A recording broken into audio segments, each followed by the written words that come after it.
I just want to have a look at how much fire damage there was.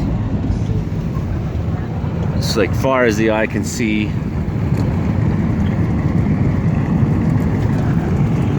One thing our grids will do is make the size of fire like this harder to break through. What was the name of this one? The Nazco fire?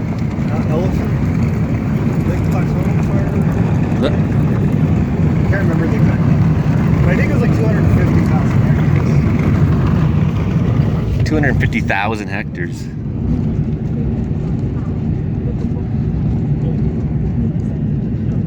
It's a lot of good forest land burnt up.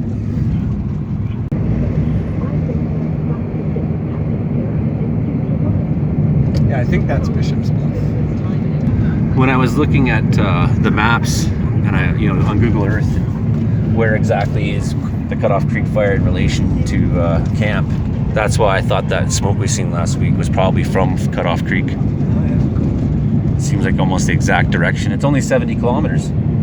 Right. And it's actually 150 to Bella Coola. Straight. Right here I have a mushroom up in a tree. Just sitting there. Can you guess why that mushroom would be there? If you're thinking a squirrel put it there to dry it out for winter food, you have hit it right on the money.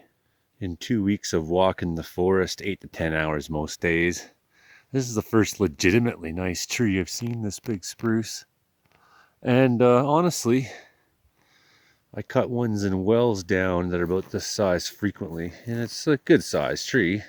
I think what happened too here was a fire came through at one point back in history, and when these forests were regrowing, they were all growing basically at the same time, the whole forest. And what happened was there was no competition necessarily, therefore no real reason to grow too tall or too fat.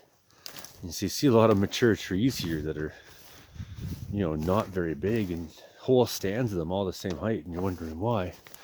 And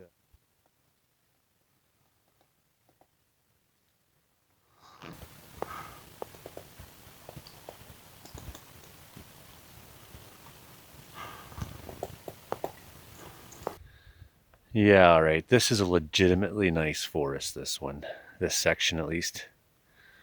Wide open, some healthy sized trees. Some of the nicest forest I've seen so far out here. Can be part of the hydrogen solution. Looks like we picked the right hour to go home, buddy. For example, the major pipeline in Alberta, IPL, PANS.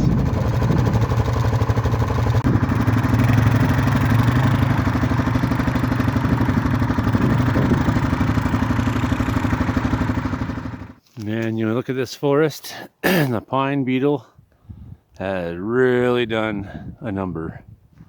Barely anything standing. There's a few trees that are half alive.